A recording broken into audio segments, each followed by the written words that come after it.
Let's see the question. Two springs, each of spring constant K, are attached to a block of mass M as shown in the figure. The block can slide smoothly along a horizontal platform damped to the opposite walls of the trolley of mass capital M. If the block is displaced by x centimeter and released, the period of oscillation is। अब देखो question में क्या बोला जा रहा है, ये trolley है जो कि मूव करने के लिए हमारा क्या है, फ्री है, और ये स्मॉल एम है। यहां पे दो स्प्रिंग हमारे कनेक्टेड हैं।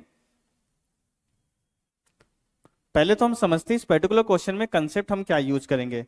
ठीक है, तो मास एम है तो हमें क्या बताना है, अगर हमने इसको स्मॉल डिस्प्लेसमेंट दे दिया है तो हमें क्या बताना है, इसका टाइम पीरियड बताना है कितना होगा इस पर्टिकुलर ब्लॉक स्मॉल एम का। तो जो कंसेप्ट यूज करने वाले हैं, टाइम पीरियड ऑफ दी, क्या कंसेप्ट हम यूज करने वाले हैं, time period of the particle performing SHM simple harmonic motion in the case of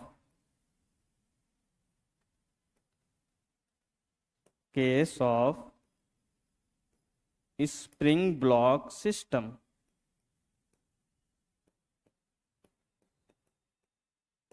और दूसरा जो कंसेप्ट यूज करेंगे हम यहाँ पे, क्या यूज करेंगे, कॉम्बिनेशन ऑफ स्प्रिंग भी यूज है। तो बेसिकली हम क्या करेंगे, रिड्यूस्ड मास का भी कंसेप्ट हम यूज करेंगे, reduced mass and combination of spring and combination of spring.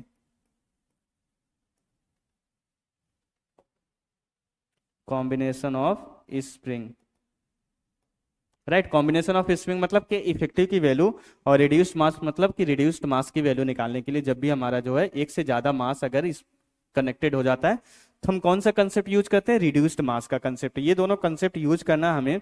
अब पर्टिकुलर क्वेश्चन को समझते हैं हम।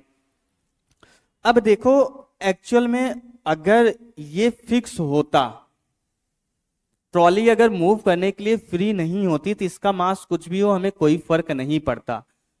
बट अब यहां पे मास कंसीडरेशन में क्यों आएगा, मास कंसीडरेशन में इसलिए आएगा कि अगर आपने इसको यहां से कंप्रेस किया तो ये स्प्रिंग क्या होगी, स्ट्रेच होगी, ये स्प्रिंग क्या होगी, कंप्रेस होगी।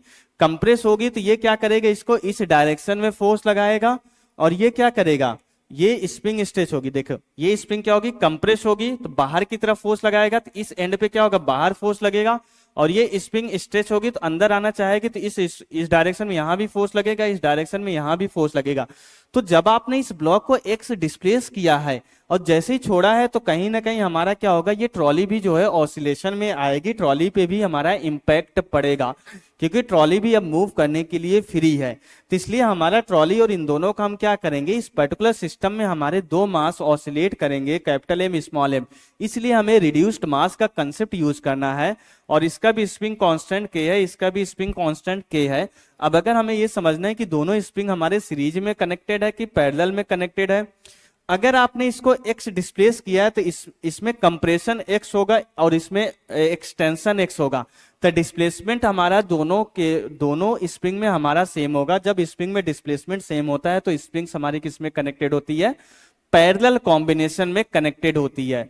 तो अब यहां से अगर हम यहाँ पे अगर स्प्रिंग का जो कॉम्बिनेशन है पैरेलल है तो स्प्रिंग हमारे कैसे कनेक्टेड है, पैरेलल कॉम्बिनेशन है, पैरेलल कॉम्बिनेशन है, पैरेलल कॉम्बिनेशन ऑफ स्प्रिंग है हमारा। तो इस केस में हमारा जो के इफेक्टिव आता है या के इक्विवेलेंट आता है वो क्या हो जाता है, दोनों के K1 प्लस K2 के बराबर हो जाता है। अब दोनों स्प्रिंग का स्प्रिंग कांस्टेंट K है तो हमारे यहाँ पे के इक्विवेलेंट हम क्या बोल देंगे, डायरेक्टली 2K के बराबर हो जाएगा। अब अगर दोनों ही मास हमारे यहाँ पे ऑसिलेट हो रहे हैं तो बेसिकली रिड्यूस्ड मास हमारा क्या होता है, M1 M2 divided by M1 plus M2 के बराबर होता है। तो यहां से हमारा क्या हो जाएगा, small m capital M divided by small m plus capital M के बराबर हो जाएगा। तो अब हमें पता है कि टाइम पीरियड जो time period of the simple harmonic motion होता है हमारा क्या होता है, t equal to 2 pi under root हमारा जो है reduced mass divided by k equivalent लिखेंगे। तो यहाँ से हमारा टाइम पीरियड ही हमें बेसिकली पूछा गया है क्वेश्चन में। तो टाइम पीरियड हमारा कितना हो जाएगा, तो t equal to 2 pi under root reduced mass हमारा क्या है, small m capital M divided by small m plus capital M into हमारा 2k के बराबर हो जाएगा। तो ये हमारा आंसर हो जाएगा। अब अगर हम चारों ऑप्शंस को चेक करें तो m plus m capital M 2k m plus m आ जाएगा। अगर आप इसको रीअरेंज करके लिखोगे तो ये वही चीज लिखी हुई है, तो इसलिए हमारे यहाँ पे सी ऑप्शन क्या हो जाएगा, correct option for this particular question.